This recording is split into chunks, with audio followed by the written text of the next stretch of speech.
আসসালামু আলাইকুম গাইস, সবাই কেমন আছো? আশা করি সবাই ভালো আছো। আজকে তোমার দেখাবো মাংসের চপ কিভাবে হয়। দেখুন, আমি কি পাতলা পাতলা করে মাংসগুলো কেটে নিয়েছি। এদিকে নিয়েছি পেঁয়াজ, ধনেপাতা ও একটা গ্রিন মরিচ নিয়ে এগুলো ভালোভাবে বেটে নিতে হবে। এটা নিয়েছি আমি বাদাম। এখানে নিয়ে নিয়েছি টক দই, ওইগুলো একটু মিক্সচারে বেটে নিয়েছিলাম আমি। ওইগুলো দেখবে আমি দিয়ে এর সঙ্গে মিশ্রণ করবো। এদিকে নিয়ে নিলাম একটু টক দই, ওই যেগুলো বেটে নিয়েছি কাঁচা দেখালাম সেগুলো একটু বেটে নিয়েছি। বেটে নিয়ে এটার উপরে দিয়ে দিলাম। দিয়ে দেওয়ার পরে একটু দিয়ে দিলাম গুঁড়ো লঙ্কা, একটু দিয়ে দিলাম হলুদ তো অনেক কম লাগবে। এটা দিয়ে দিলাম জিরে মরিচ একটু বেশি দিলাম। তারপর দিলাম গোলমরিচ গুঁড়ো, তারপর দিলাম একটু নুন, তারপর একটু দেবো গরম মশলা গুঁড়ো। একটু গরম মশলা গুঁড়ো দেওয়ার পরে একটু সর্ষের তেল দেবো। সর্ষের তেল দিলাম, দেখতে পাচ্ছ এদিকে সব মশলা একসঙ্গে দিয়ে দিয়েছি। দিয়ে দেওয়ার পরে হাত দিয়ে ভালো করে মাখিয়ে নিতে হবে। আমি ভালো করে মাখিয়ে নিচ্ছি, ভালোভাবে ম্যারিনেট করে নিতে হবে যেন সব মাংসতে ভালোভাবে মশলাগুলো লাগে। না হলে একটা লাগবে না, হাত দিয়ে ভালো করে আর না মাখালে। এই জন্যই ভালো করে মাখিয়ে ম্যারিনেট করে নিচ্ছি। দেখতে পাচ্ছ আর ম্যারিনেটটা হয়ে এসছে। ভালো করে মাখিয়ে ম্যারিনেট করে নিতে হবে, না হলে ভালো হবে না। আমি সব দিকে মাখিয়ে ম্যারিনেট করে দিয়েছি। এটা 1 থেকে 2 মিনিট রেখে রেখে দেবো এভাবে ঢাকা দিয়ে।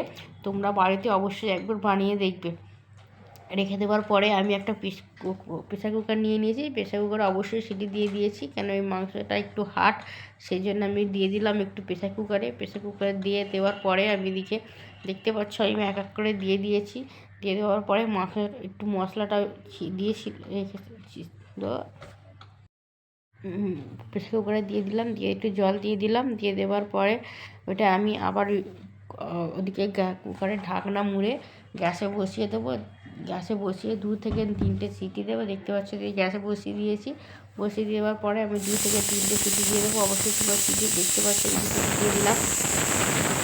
সিটিটা দিয়ে দেওয়ার পরে একটা কড়া নিয়ে নেবো। কড়ার উপরে একটু সর্ষের তেল দিয়ে দিলাম। দেখতে পাচ্ছ সর্ষের তেল দিয়েছি। সর্ষের তেলটা যতক্ষণ না গরম হবে ততক্ষণ আমি কিছু দেবো না। সর্ষের তেলটা আমার মনে হচ্ছে গরম হয়ে এসছে। ওর উপরে একটা তেজপাতা দিয়ে দেবো। দেখতে পাচ্ছ আমি এখানে তেজপাতা দিয়ে দিয়েছি। তোমরা একটা তেজপাতা এইভাবে দিয়ে দেবো, একটু ছিঁড়ে দিয়ে দেওয়ার পরে একটু দারচিনি দিচ্ছি। দারচিনি দেওয়ার পরে ছোটো এলাচ এটা দিয়ে দেবো। একটু একটা জায়ফল আছে, গোলাপের পপি আছে, আর লবঙ্গ আছে, সব দিয়ে দিলাম। দিয়ে দেবো একটু নেড়ে ছেড়ে নেবো। নেড়ে নেওয়ার পর আমি একটু কাঁচা পেঁয়াজ দিয়ে দিলাম। কাঁচা পেঁয়াজটা একটু লাল লাল করে ভেজে নেব। আর লাল লাল করে দেখতে পাচ্ছ এদিকে ভাজছি, লাল লাল করে একটু ভেজে নেব। তোমরা এইভাবে নাড়াচাড়া করে লাল লাল করে ভেজে নিয়ে ওর উপরে একটু গুঁড়ো লঙ্কা দিয়ে দিলাম। গুঁড়ো লঙ্কাটা দিয়ে দেওয়ার পরে আমি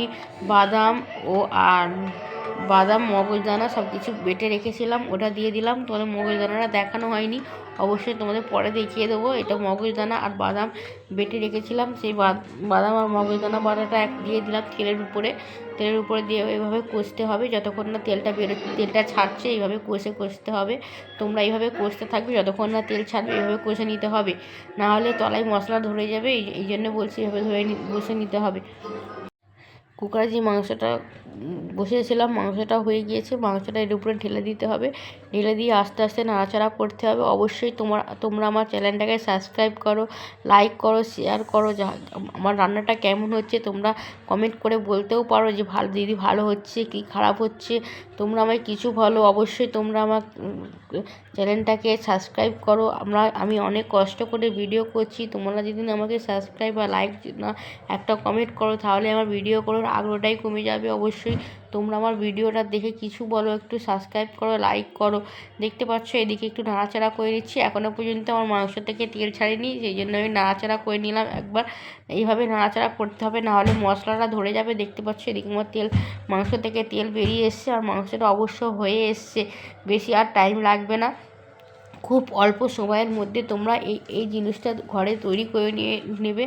খুব অল্প সময় লাগে, বেশি সময় লাগে না। অল্প সময়ের মধ্যে তোমার এই জিনিসটা খুবই সুস্বাদু একটা মাংস রান্না তোমার ঘরে তোমরা বাড়িতে বানিয়ে নিতে পারবে। খুবই সুস্বাদু, খুবই মশলা। এদিকে আমি দিয়ে দিলাম একটু বিরিয়ানির মশলা, দেখতে পাচ্ছ বিরিয়ানির মশলা একটু দিয়ে দিচ্ছি। তোমরাও একটু অবশ্যই তোমরা এবার বাড়িতে এইভাবে রান্না করে মাংস রান্না করে খাবে, দেখবে তোমাদের কেমন লাগছে।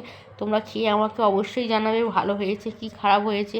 দেখতে পাচ্ছ এদিকে আমাদের মাংসের রঙটা অনেকটাই পাল্টে গিয়েছে। এইভাবেই অবশ্যই তোমরা বাড়িতে একবার মাংসের চাপ বানিয়ে দেখবে, অবশ্যই তোমাদের ভালো লাগবে। আমি অবশ্যই বাড়িতে বানিয়ে খেয়েছি, সেই জন্যই ভাবলাম যে তোমাদের কাছে একবার এই রেসিপিটা নিয়ে আসি। দেখতে পাচ্ছ এদিকে আমার সুন্দর রং এসে গিয়েছে মাংসটার। এদিকে আমি একটু দিয়ে দিলাম বাটার দিয়ে দেওয়ার পরে একটু দিয়ে দেবো ঘি দিয়ে দেবো।